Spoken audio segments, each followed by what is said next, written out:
is Joy News Prime. Hello, good evening. You're welcome back from our continuing live coverage of the vetting process. But this is Joy News Prime. And coming up later in the bulletin, Senior Minister Designate Yao Safo-Mafo describes as frivolous propaganda allegations that he superintended over 2 major financial scandals while serving in the erstwhile Kufuor administration.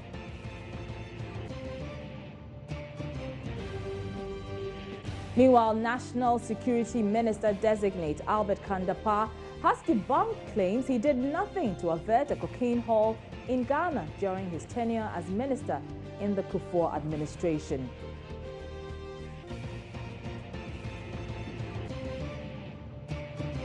Junior staff of Ghana Ports and Harbours Authority from both Tema and Takoradi call on government to order the exit of the Director General Richard Amamu. Also coming up in business, power supply to some parts of the country could be disrupted in the coming days. We'll tell you how.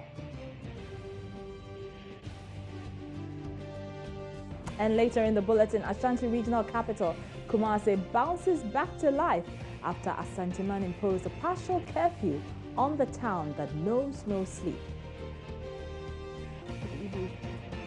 Joy News Prime is also available on ABN television across Europe. Stay with us.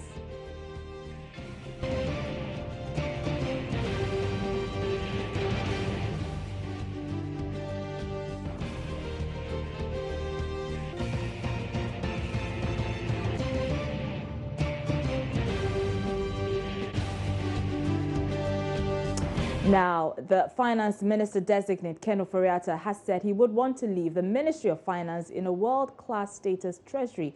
Mr. Ofori-Atta has been answering some questions before the Appointment Committee of Parliament. Let's go live and hear the rest of his submission. You are going to take care of our public purse. It is bordering on impropriety on your part. So you may use this opportunity to clear yourself. Honorable Member, the conclusion of impropriety is most unacceptable. I withdraw that word, but I would like to know. I would like to know. And I would also please that we give him the opportunity to clear his name now. Thank you. That's my... Thank you very much. No, we didn't. I did not sign as the chairman of the party, and yes, I went for the loan and guaranteed that I'll pay for it.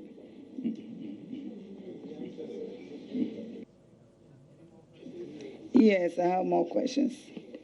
The second one is about our tax and the tax net, and also the way taxes will be levied. I'd like to know from the Honorable Minister if there will be tax reduction and therefore expanding the tax nets. Does he think that when we do this, there will be compliance? People will really comply so that we can make more money. I'm saying this because sometimes when we reduce fuel prices, drivers still maintain the old prices, which means that reduction in taxes does not automatically translate into compliance. I'd like to have your views on that. Thank you very much, Mr. Chairman. Thank you. I think really for us, yes, you will broaden the tax base for sure. I mean, research indicates that more people then fall in the net. But I think excessive taxes ends up leading to criminalizing citizens because there's an urge to evade taxes, so that even good people begin to find ways to eliminate. And that's not what a society should do to its people. On a historical basis, we did reduce taxes from 32 to 25%, and the result was an increase in taxes. So we have that as a point of reference. I mean, the various tax increases we have experienced these past few years, we still have a shortfall of some 700 million cedis. So you can see how an increase does not necessarily result in increased revenue. And we believe that reducing that may create a little bit of breathing room for both families and the poor, which will be helpful to us. Thank you. I'm done.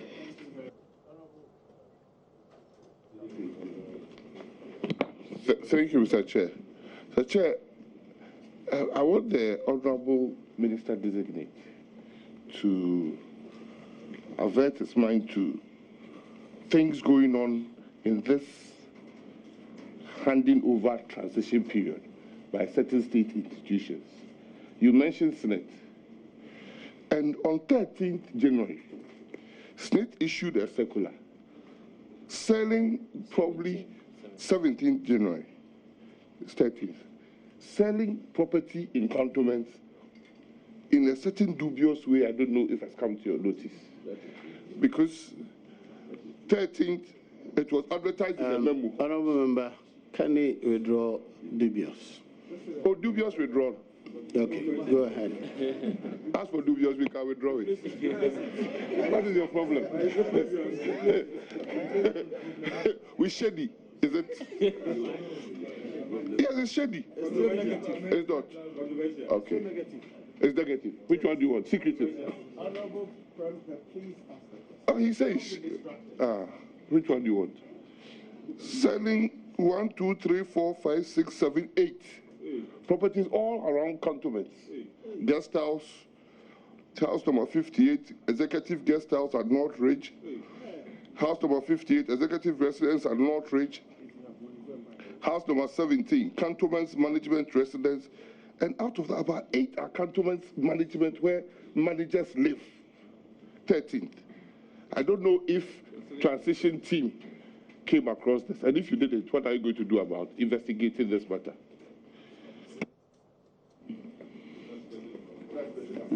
Mr. Chairman, thank you very much.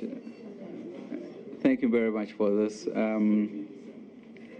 I think this goes to the heart of the issue of protecting the public purse. And I mean, for me, it is quite clear what one should do if given this position. The various queries, the properties cannot be moved from here. The various queries can be given. If they had been done wrongly, we will find a ways to reclaim our properties. So in other words, we will do what is right for the state and to protect its assets. Thank you, Mr. Chairman.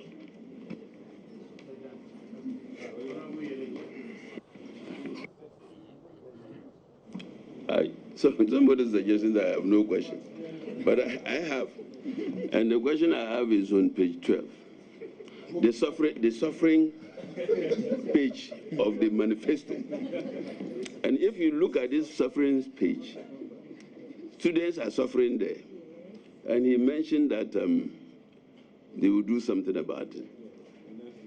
Now, what are you going to do about students who are not in Ghana, but are on Ghana government scholarships, whose stipends have not been paid for some time now? Immediately, because this one is something that you can measure. If students are suffering and you transmit the thing, what are you going to do about those students? That is immediately.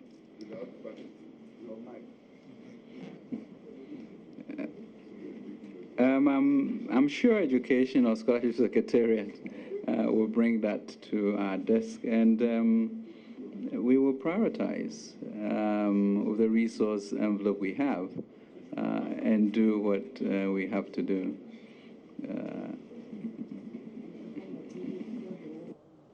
Chairman, has he finished? Is that the answer? No, you see, he started talking about legacy debts and the rest of them. Now, and resolving. And indeed, these debts or indebtedness, as I should say, were known to the MPP. So today, the people agree that they are suffering. So they have voted for you. They have voted for you. Now, it's not the time of prioritizing. It's time for you to deliver, so that the suffering and the crying of the children will reduce.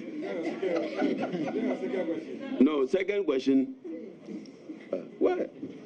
The MPP policies seem to me,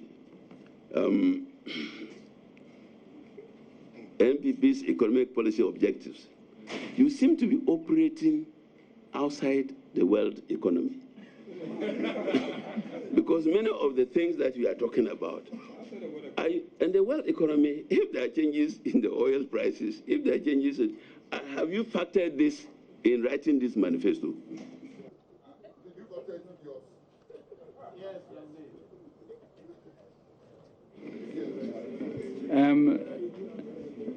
Mr. Chairman, thank you very much. I'm trying to turn my head around the question, so I think the manifesto is very realistic and is doable, and so I hazard to wonder what to say. Mr. Chairman, we will be able to fulfill the promises of our manifesto within our term, and we'll work hard at it.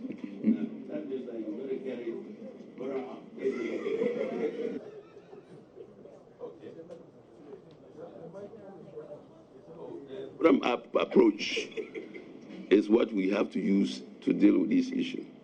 My final question has to do with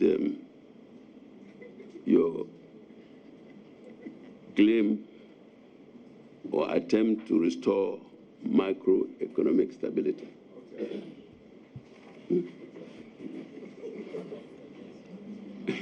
That is the problem. It is not for me to understand. You use these long and big words to bamboozle Ghanaians. Today is the time for you to deliver on them. How do you intend to restore macroeconomic stability when you don't control all the factors? And that leads to the earlier question I raised, because the world economy, if it shakes anywhere, and Trump is taking over as we sit, and he shakes the place, what are you going to do to restore stability? Before you answer, please. Majority Leader wants to add interjection. Chairman, just to remind us that in committee, the rules of procedure as obtained in plenary obtain. And indeed, as you do know, our orders provide in Order 67 that the question shall not contain any arguments, expressions of opinion, inferences, imputations, epithets or controversial, ironical, or offensive expressions or hypothetical cases. Just to plead with colleagues that please let's address these matters before we proceed. Chairman, as much as we do, where was the Majority Leader when Napo, even at your pleasure? You're out of order, Honorable Minority Leader. What is please good answer for the goose must be good for the gander. Honorable Matthew Poku Prempe, thank you. Mr. Chairman, I don't think that we should be seen amongst ourselves if we are drawing attention to issues within our orders, to be arguing amongst ourselves, for which reason I would decline to further comment on what the minority leader just said. Dominic, kindly answer the question if you recall what he asked.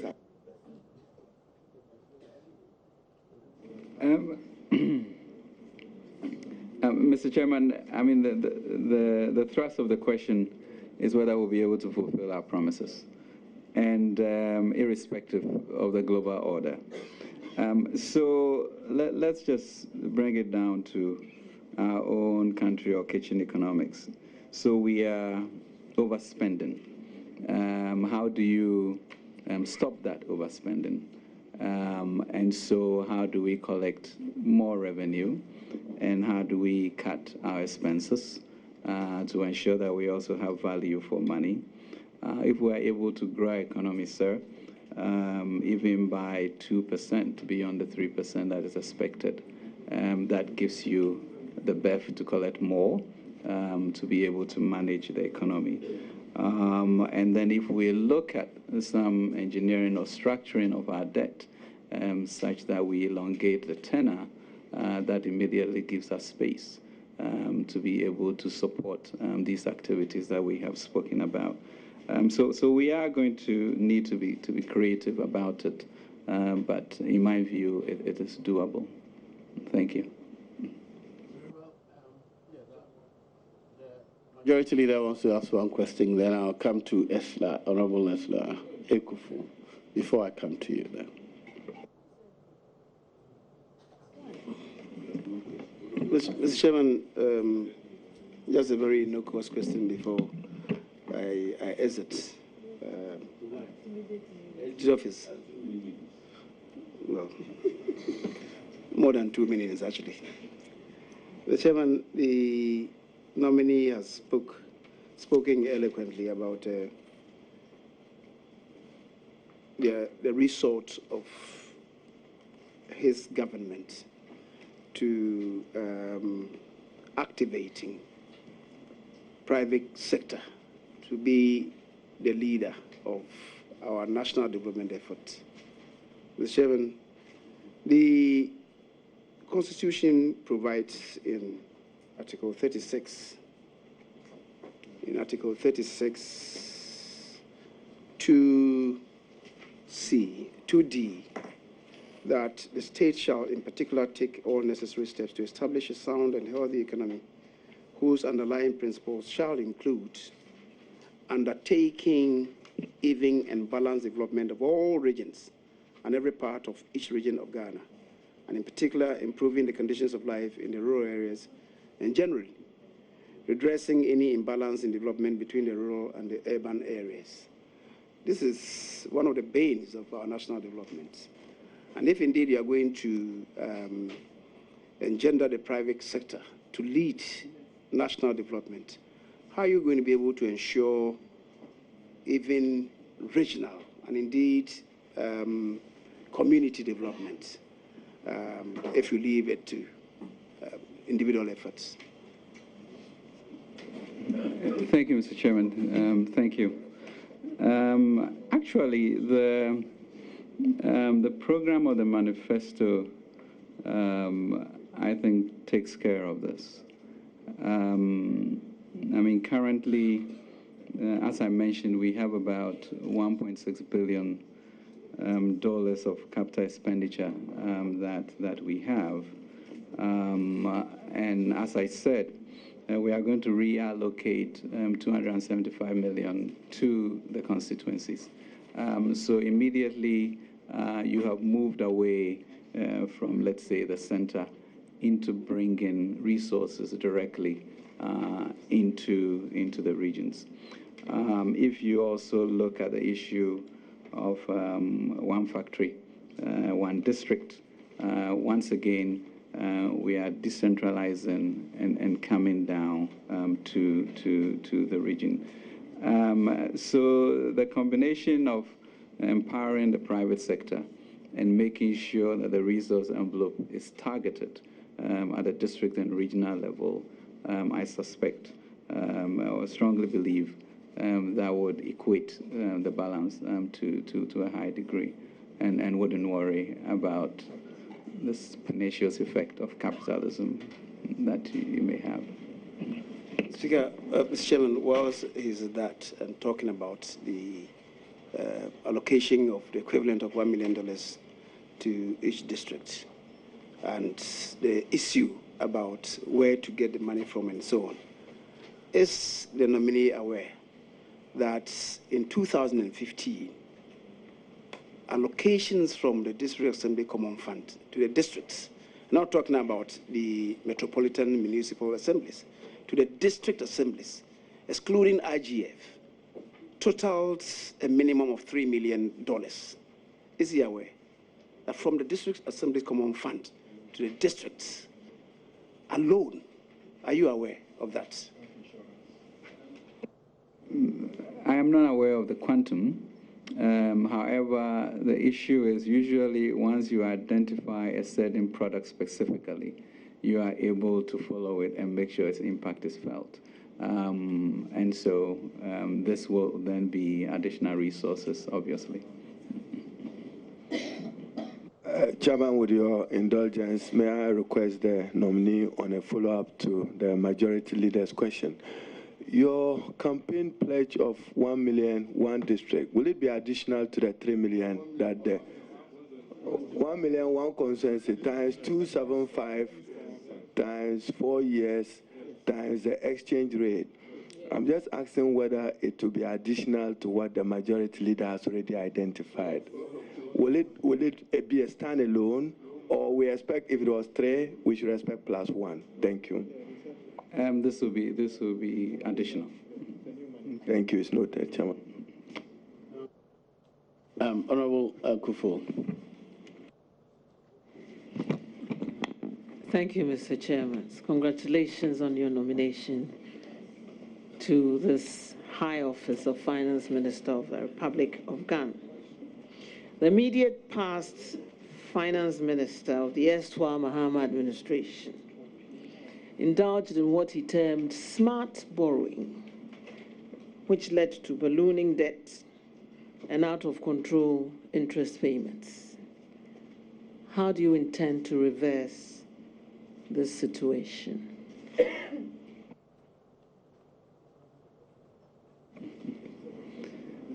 Thank you very much, Mr. Chairman.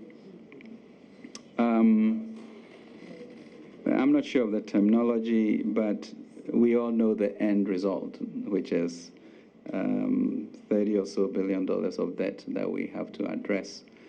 40% of that is domestic and 60% is international.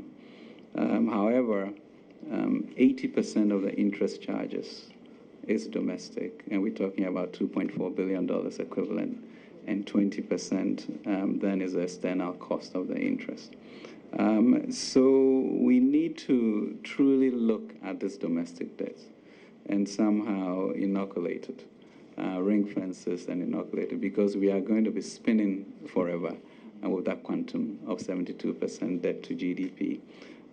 So our challenge in restructuring engineering is now to look at this domestic debt and see whether A, we can extend the tenor, B, whether a combination of foreign versus CD will be the balancing act that we have to do. But it's something that has to be addressed immediately and with rigor. We were lucky in 2001 to have a HIPIC program, which then led to quite substantial debt forgiveness. We don't have that now, and so we need to think. And hopefully, with the Wall Street experience and the network in the financial industry, this is where we'll bring something to bear to try and solve this problem. But it is serious, it is immediate, and when you know that most of it was used for consumption, it means we are not going to get return for that, and we have to tackle it. Yes, Chairman. Just a follow-up, Minister Designate, follow-up to honourable member's question. Is Ghana HIPIC, and are you likely to declare Ghana HIPIC? He just said that we don't qualify for HIPIC anymore, so I don't think.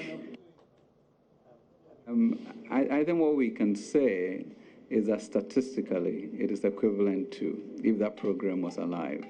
When you go beyond 70% of debt to GDP, you are in high-risk distress, maybe the new term that we may be using. But be that as it may, it's what we are confronted with, and I think we can solve it, together between the executive and Parliament, and so the tax issues are important because I think we can get more of the broadening. I think compliance is important, and that will help towards that. Oil and gas, there's going to be a little bit of a turn because both TEN and Sankofa will be operational. And then plugging the leakages will be key. So we are, but if we are firm on the protection of the public purse, we should be able to dig ourselves out of this. Well, probably we can term ourselves as a highly indebted middle-income country, so we are HEMIC. Mr. Chairman, you need to raise revenue to finance the ambitious program in the MPP manifesto. Would you consider working with the Ministry of Communications, working in collaboration with the Ministry of Communications to regulate the digital financial services sector, including mobile money, and thereby possibly generate some revenue for government?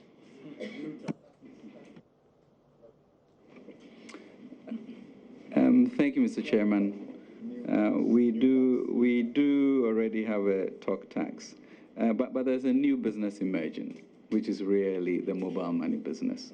And that we have to sit with both the mobile companies, the banks, and the central bank and communication to come up with something that will be beneficial to the state.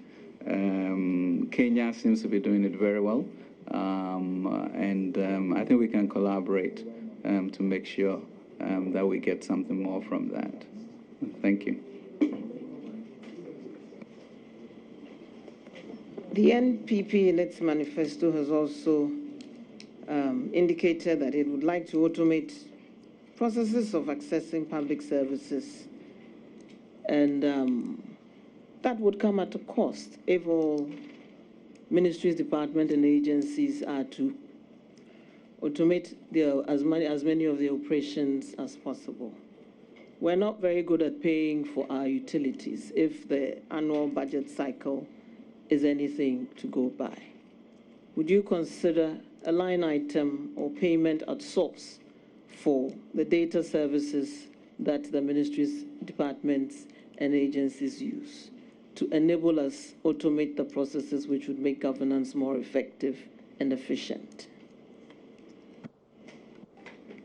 Well, one is to figure out where the money will come from, but the fact of the matter is that automation leads to efficiency and serious savings.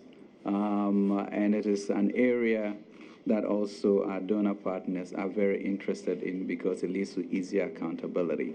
So my suspicion is that we can get partnership to implement our e-governance vision, and which will lead to serious savings for us.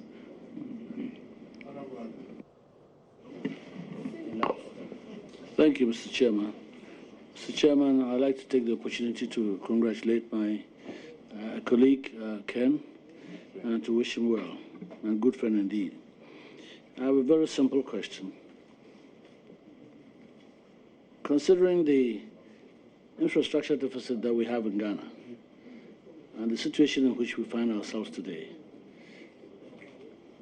God willing, if we can bring inflation down, would you consider long-term debt as an option to finance this infrastructure, especially special purpose bonds, revenue bonds, or project-linked bonds, if you will? And if you do consider that as a good option, you must have a very, very intensive capacity building program to support the local government system in terms of managing the funds that are going to go there. What sort of program do you think we can put in place to build a capacity at the local level? So first is the long-term bonds, and then the capacity building at the local level. Thank you.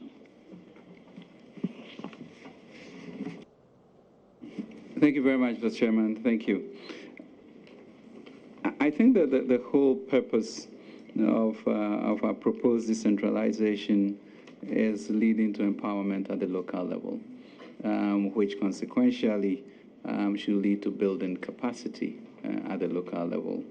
And so those have to come together. My expectation is that with better managed municipal and district authorities, we should be able to have also a national service program that will lead to more capacity into these places for governance of our country. Municipal bonds, revenue bonds, as you know, are used extensively in other jurisdictions, and that is the way to go. Except that we also need to have a lid on how all of these SOEs, municipal authorities, would raise and use the funds, and therefore, even at the central government, our capacity to be able to monitor and ensure that these funds are used in ways that they should be used. We also have, fortunately, the Ghana Infrastructure Fund that is coming into being. And we know that countries like Singapore now have such funds which are in the 300 or 500 billion level. I think GIIF gives us the opportunity to create such a fund, to bring partners in it and move it to the 3-5 billion mark, which will then go to address some of these very difficult infrastructure issues. But that moves it away from the public sector and relieves us to give further help to the municipalities or other areas in health and education, and that we must do. I think we're going to work together as a country to get very creative about this, knowing our limitations, but also appreciating the goodwill that is out there. To even further support the bond program, you can see how our pensions industry with the NPR has moved to over 6 billion cedis in short order. That can increase, that can be improved, and then that becomes a basis for investing in such municipal bonds to ensure development in those places. Thank you. Second but short question. Would you consider the water sector as a priority in the issue of those bonds? Thank you. And sanitation, thank you. Water is life, and we will be there. Thank you.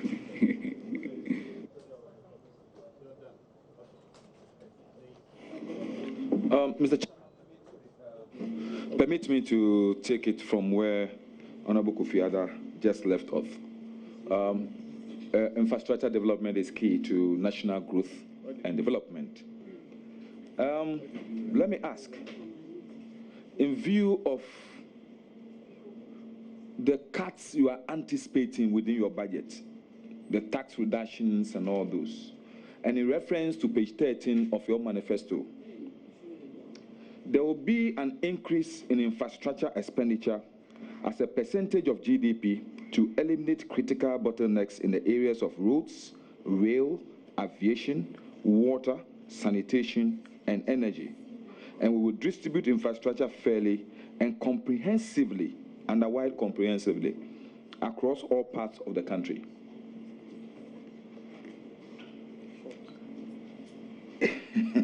How do you intend to finance such a comprehensive infrastructure development of the country in the midst of the tax cuts that you are anticipating? Thank you very much. I do want to really firmly leave the clear impression that the country may seem broke, but it's absolutely not broken. And that there are ways in which we can do this work. As I mentioned, we have the Ghana Infrastructure Fund, for example, I believe we can increase this to about $3-5 billion to be able to help do some of this work. I think when you begin to target these specific funds, such as the money to the constituencies directly, you can ensure that infrastructure in those constituencies are being taken care of. So, and then for a country of this nature, 15% of our revenues being used for capital expenditure infrastructure is inadequate. It needs to be at least 30% for us to have an impact. So that is our challenge. And Honorable Sir, if we look at the issues that the Auditor General brings out, there are real money in savings that we have to confront. Corruption at 5%, leads to about $4 billion for us, and we can do something about that. Reducing interest rates will cut away maybe $1 billion from your 2.4 that you are spending, and that would help. And if we are committed, both House and Executive, to infrastructure development, those reallocations as a priority will be done to ensure that this country moves forward. Mr. Chairman, I'm happy that the Ghana Infrastructure Fund is really a good project after all. Now, Mr. Minister Designate, let me take you back. Your budget will definitely include estimated oil receipts. Trading Economics, that's a renowned nation-to-nation economy data site, says Ghana posted a 4.8% downward growth in the second quarter of 2016 due to 49% fall in oil output. Will it be fair to label a government incompetent if receipts from oil revenue goods and make goods and services fall?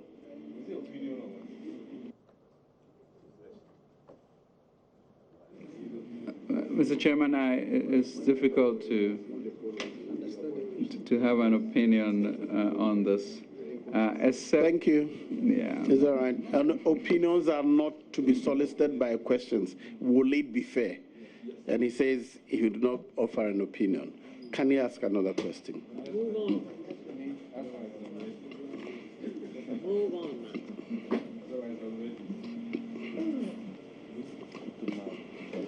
Mr. Minister Designate, what are the real fundamentals of Ghana's economy? Economic fundamentals or social market?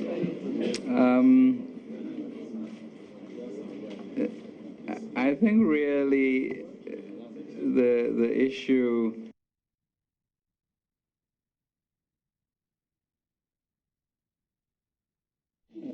because we have a strong resource base, good sized population, reasonable, impressive, educated people, and governance is one of the major weaknesses.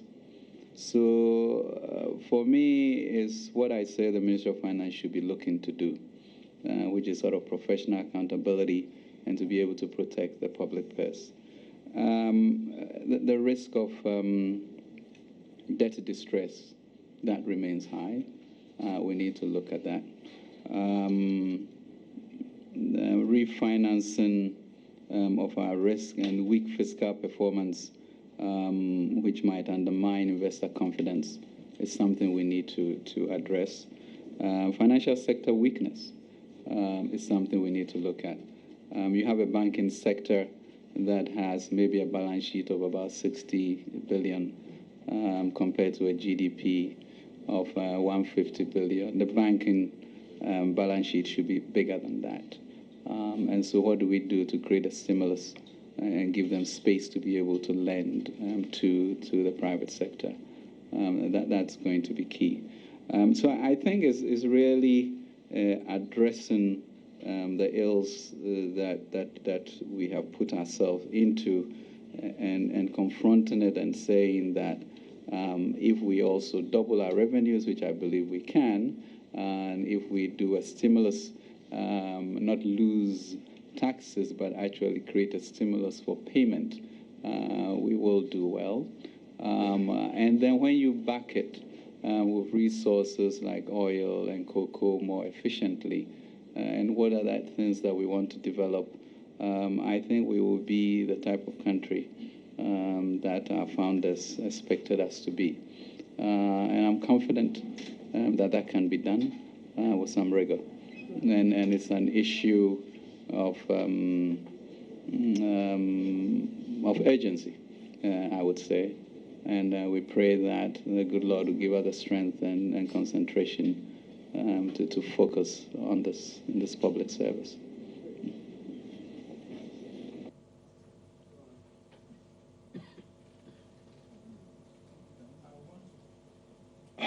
Mr. Chairman,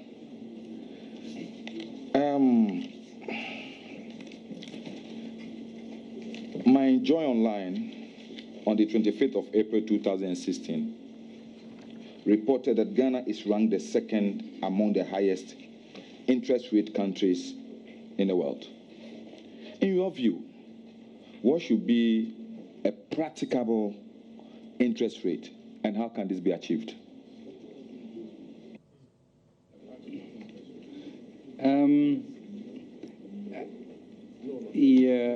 Mr. Chairman, Honorable, I don't think this is really a mystery, and not a mystery in the sense that if you spend more than you earn, you get into trouble. And if you spend more than you earn and that spend is on consumption and not investment, you get into even more trouble. So we have to cease and desist from that, and you are then beginning to get in some stability or some discipline. So that's really key, containing our expenditure, finding some relief for fiscal space, bringing interest rate down, which means, therefore, the private sector can perform. Honorable Sir, I believe that the protection of the public purse is going to be key, and there's then enough resources to be able to do what you desire for your constituents. I'm just very comfortable with that, and I hope that we can work together towards that. Honorable Obiama. Thank you, Mr. Chairman. Mr. Chairman, I have three major questions for Finance Minister Designate. As the banking sector, the pension...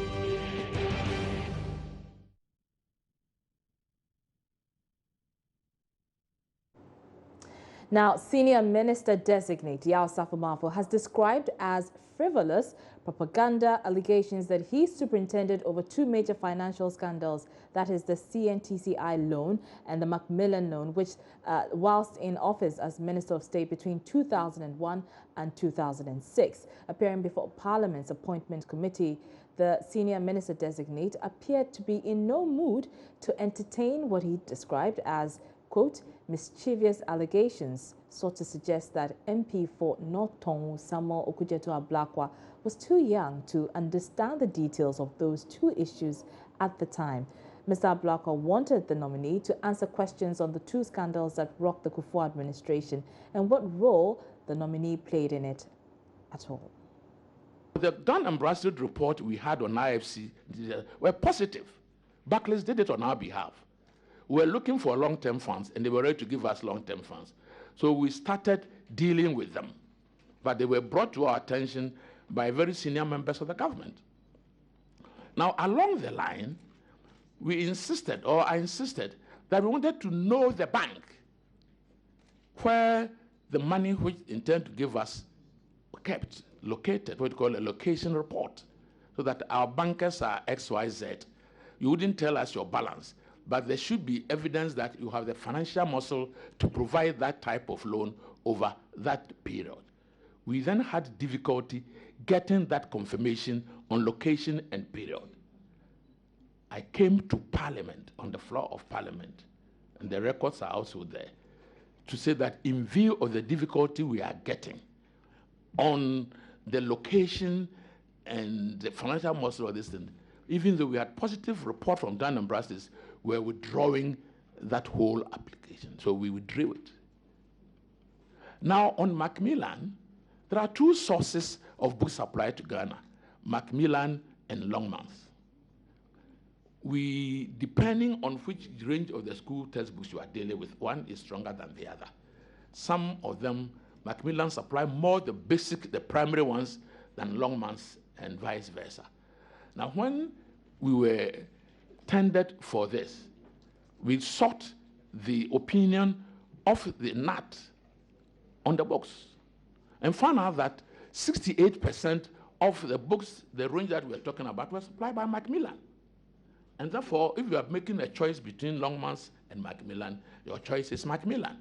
So we recommended and wrote a copious memo to the tender board for sole sourcing and then the procurement center.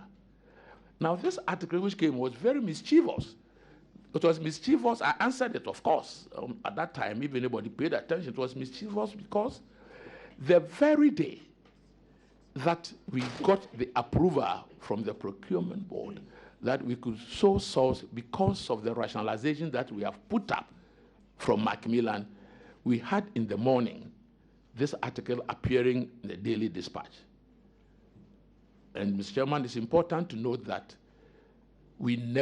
I never then pursue even that whole tender. We never bought a single book for Macmillan. So, Senior Minister Designate Yao Safo there. Meanwhile, National Security Minister Designate Albert Kandapa has debunked claims he did nothing to avert a cocaine haul in Ghana during his tenure as minister in the Kufuor administration. Responding to a petition where he appeared before the Appointments Committee, the Minister Designate said he was not at post when the incident happened. A memorandum submitted to the committee accused Mr. Kandapa of doing nothing as Minister of Defense when he was told cocaine was on a ship heading to Ghana. But Mr. Dapa told members of the committee he was not a Minister of Defense at the time the ship carrying cocaine docked in Ghana. Joseph Opokugapo reports. With regard to the cocaine that came into the country, in actual fact, I was not even the minister. And Honorable Chairman, it wasn't as a Minister of Defense. It was as a Minister for the Interior. I was appointed Minister for the Interior on 5th of May. It took me about 1 week before I even went there. The ship and the laws and the programs that came with it was on 3rd May. So at the time it happened, I wasn't even the minister. But Honorable Chairman, I also want to explain that as far as the operational matters of NACOB is concerned, the Minister for the Interior has nothing to do with it. The Minister for the Interior will not even be served with the sit reps, the sit reps daily occurrences of the police. The Minister for the Interior will not know about any of the work that they do. The Minister for the Interior is only responsible for the administrative aspects of that ministry. So even if I was there at the time, I wouldn't have been informed of what they were doing. Now, junior staff of the Ghana Ports and Harbours Authority from both Tema and Takoradi are calling on government to order the exit of the Director General, Richard Amamu. The union says the actions of the Director General do not serve the interests of GPHA and Ghana at large. Addressing the media in Tema, Secretary of the Junior Staff Union, Keku Amokwesi Amuza, accused the Director General of unprecedented level of corruption, nepotism and cronyism. With some in red bands, the staff say it's time for government to act, accusing the DG of promoting about 400 staff to various categories between January 2012 and November 2016. But within a month after the 2016 elections, about 1,000 staff have been promoted to various categories, which the union believes is politically motivated. They allege that Richard Amamu abused his office by transferring his official residence to his son, who used the place for other purposes aside official business. One, questionable promotion. From January 2012 to November 2016, over a period of 4 years, 378 staff were promoted to various levels and categories. Strangely, within 1 month after the declaration of the election results from 10th December to 15th of January, over 1,000 staff have been promoted to various levels and categories. Most of these promotions were politically motivated. Alarming rate of employment. For both Tema and Takra depots, 265 staff were added to the existing staff from January 2012 to 2016 November. However, the period just before and after the 2016 election witnessed massive employment of new staff, totaling about 800, including contract staff. Apart from the fact that this employment was not catered for in the 2016 budget, this has created a huge way bill that will undermine the future finances. Meanwhile, the union is calling on government to investigate and reverse all appointments deemed not right. The junior staff also want government under President Akufo-Addo to recover monies that have been misappropriated by Richard Amamu. Port expansion project. Most of the port concession agreements signed by Mr. Anamu do not adequately protect the interests of GPHA and the state. For example, the new MPS agreement covers a period of 35 years, and within that period, GPHA gets next to nothing from containers that will be passing through the port.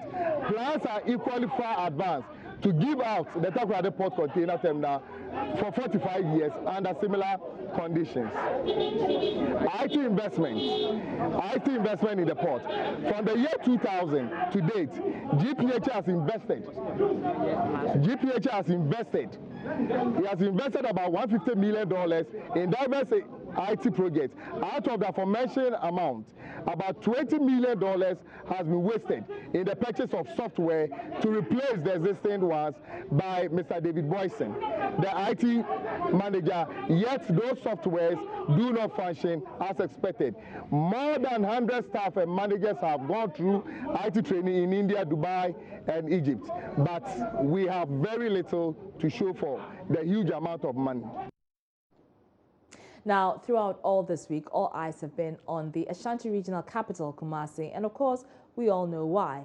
The Asantehema Nana Efia-Kobi-Sewa Ampem II was laid to rest amidst pomp and cultural display, attracting dignitaries and visitors from outside Ghana. As you may know, the Asanteman Council imposed a curfew on Thursday to allow for the performance of rites leading to her burial. The town that knows no sleep had no choice but to sleep before 8 p.m. But now, Kumasi is back to life. Joy News' Maxwell Akbaba has more.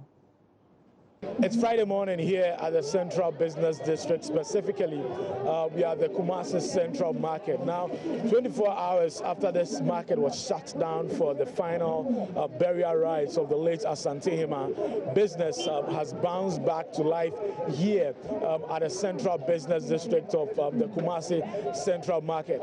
Let's have interactions with some sellers here at the market, find out from them what it was like staying at home yesterday, what it was like observing the curfew hours yesterday, and also find out from the trotro drivers and the taxi drivers here also what business is like today, especially when yesterday we came here and the whole market was empty. Let me have interactions with this okra seller here.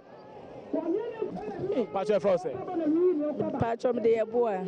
Yebua. Yebua. Yebua. Okay, she says her name is Yebua. Yebua, Enra went to be on Bajum.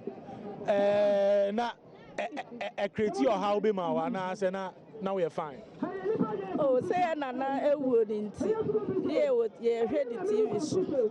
You will fear any TV show.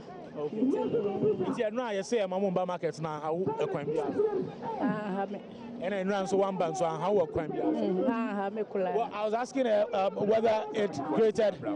I was asking her whether her inability to come to the market yesterday because of the directive created any inconvenience for her. She says no, it didn't create any inconvenience for her. She stayed at home the whole day and watched. She actually watched proceedings on TV. Let me find out from this lady.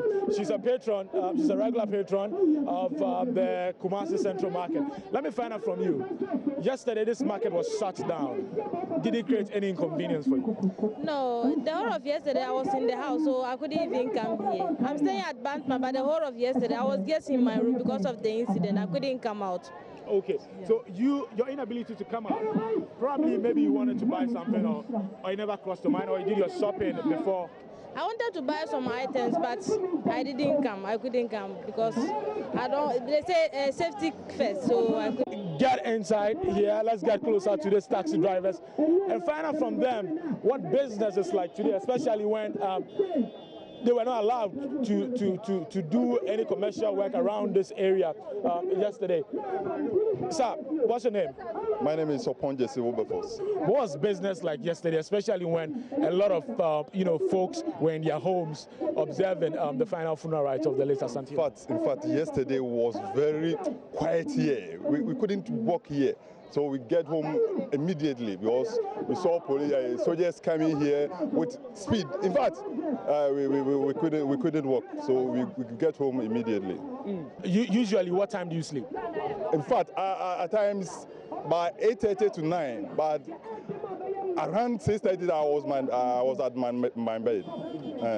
Tell me, as a commercial driver, what do you make of business now? Now it looks like a regular day here at the Central Business District. It's still morning, but we can see the number of vehicles milling into the market. We see the number of people trooping here to come and do business. What's the mood like for you? Yeah, what I see is yesterday's programs affected today's morning because as at now, you can see trafficking here, but you see cars are flowing. There's no more cars here. Interesting perspective from this man. This is what it is like here in the Central Business District, specifically at the Kumasi Central Market. As it stands right now, traffic has started building up there. Coming in, traffic has started building up. We saw a lot of students also walking on the shoulders of the road, going to school. Yesterday, some schools closed down. There was no school for them. But today, life has bounced back to Kumasi. Reporting for Joy News, Maxwell Agbagba. You're still watching Joy News Prime, and still ahead we'll bring you updates on the ongoing 2017 Africa Cup of Nations. That's coming up in sports. Don't go away.